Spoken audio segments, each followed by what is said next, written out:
How do you go to a state in ICE and they do not have 2 salt trucks and salt don't work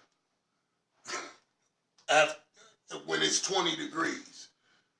What is the point of having salt if it don't work after the weather gets to 20 degrees? Now, I'm sure living in Minnesota, we understand the importance of salt trucks. Tennessee was in a state of panic. They were literally in a state of panic. And in that case, so were we. Nashville, Tennessee has not seen more than a ½ inch of snow in almost 20 years. Today I want to tell you about my wife and I's journey to Nashville, Tennessee, and the ice storm we encountered, preparing to leave to Nashville, leaving finally leaving from Minnesota, the ice storm, finally our arrival to Nashville. This is south, where it gets warmer. Yeah, it gets warmer.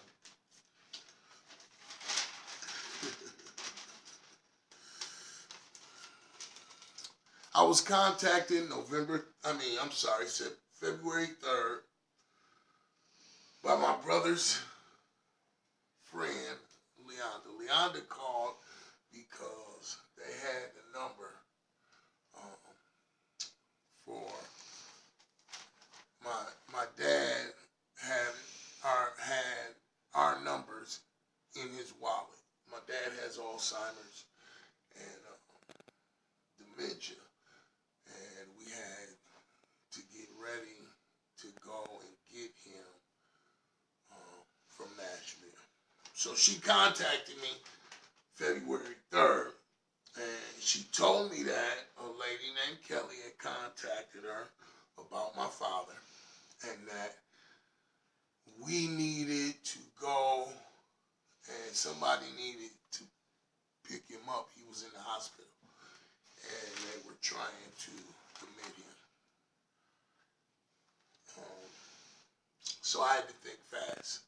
So I contacted on the 4th of February, I contacted Kelly Shoup and Katie Du Bois. Kelly Shoup works for Adult Protection Services. Katie Du Bois was the social worker handling my father's situation. So they told me to be prepared, be ready. So I actually took off February 9th through 11th. However, nothing got done. So I missed 3 days of work. Nothing got done.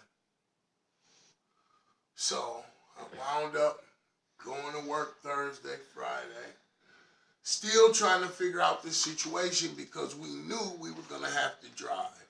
Our car won't make it.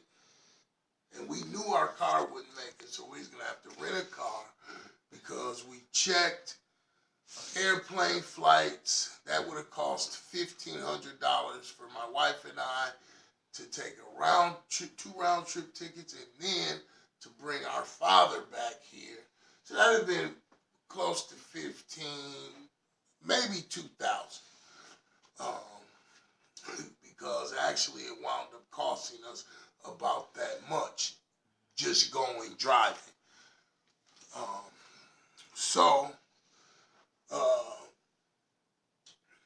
My wife and I got on MapQuest. We searched. We found out it takes 13 hours and 46 minutes to get there. We wanted to take the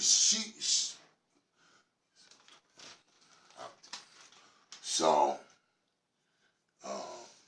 13 hours and 46 minutes is what it was going to take for us. Plus, we wanted to get the cheapest route. I mean, what we could save the most gas on. It's supposed to be $89 one each way. Well, it wound up costing about $200 there and $200 back. So that was off. So MapQuest is not always reliable. One thing you'll find out is that the internet is not always reliable. So don't believe everything you hear or see or read or witness on the internet. Research it and research it and research it. Okay? So we took the route that had the back roads. So that we could get there in the 13 hours and 46 minutes. I drove the last 8 hours to Nashville. I believe it was from Missouri. My wife did the driving starting out, and my wife's a good driver. I trust her driving to an extent. So it's kind of hard for me to fall asleep. But so that part of the drive was kind of, so once we got to Missouri, actually in Cedar Rapids, we wound up getting a hotel and resting in Cedar Rapids. We got up that morning about 5, headed out, and by the time we got to Nashville, it was actually about 2, 3 in the morning, I believe, we arrived. On our way there, the weatherman on the radio said that an ice storm, winter storm warning was for Nashville, Kentucky, and Missouri. So as we were driving, we wanted to try to beat it there. We had stopped a couple places. And one of the clerks has said to us that a lot of people, they get into a panic. They think it's going to be a lot of snow, and it usually doesn't come. So we arrive at Nashville at about 2 in the morning. We checked for hotels. 2 of them were full. One of them we felt were too expensive. And you know, we're using the GPS. We're riding around Nashville. Now, mind you, there's no ice or nothing yet. So finally we get to the Red Roof Inn, is where we checked in at. We get in the Red Roof Inn, we get settled.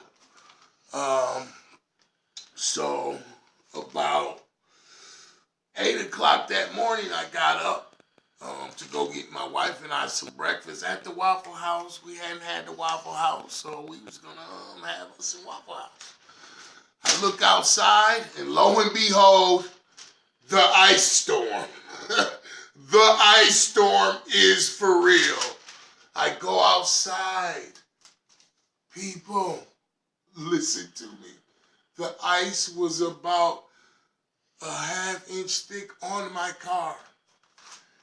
I had to take and break ice to get my doors open to get, and it wasn't real cold, but it was about 2 degrees below zero. For a Minnesotan, knowing it's cold, that's not nothing to us. Well, these people were bundled up. Now, they don't have jackets, it's coats and gloves like we do, right?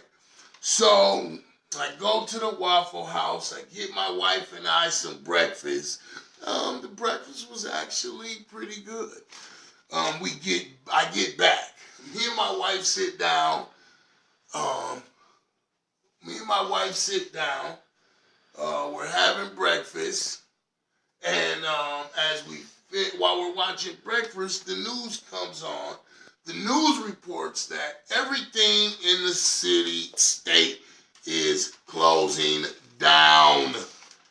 Yes, closing down. So,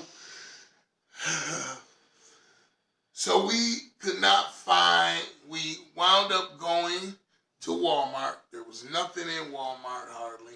We grabbed some food and we headed back. This story is about my wife and I's journey from Minneapolis, Minnesota to Nashville, Tennessee, and getting caught in their ice storm and the unwanted experience we endured preparing to leave for Nashville, finally leaving Minnesota, going through an ice storm, and our time spent in Nashville.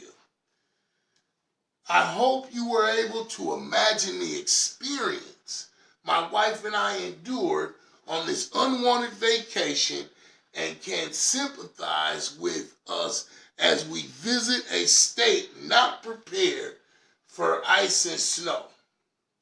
I hope that my experience will not change your mind about visiting Nashville. Thanks, class.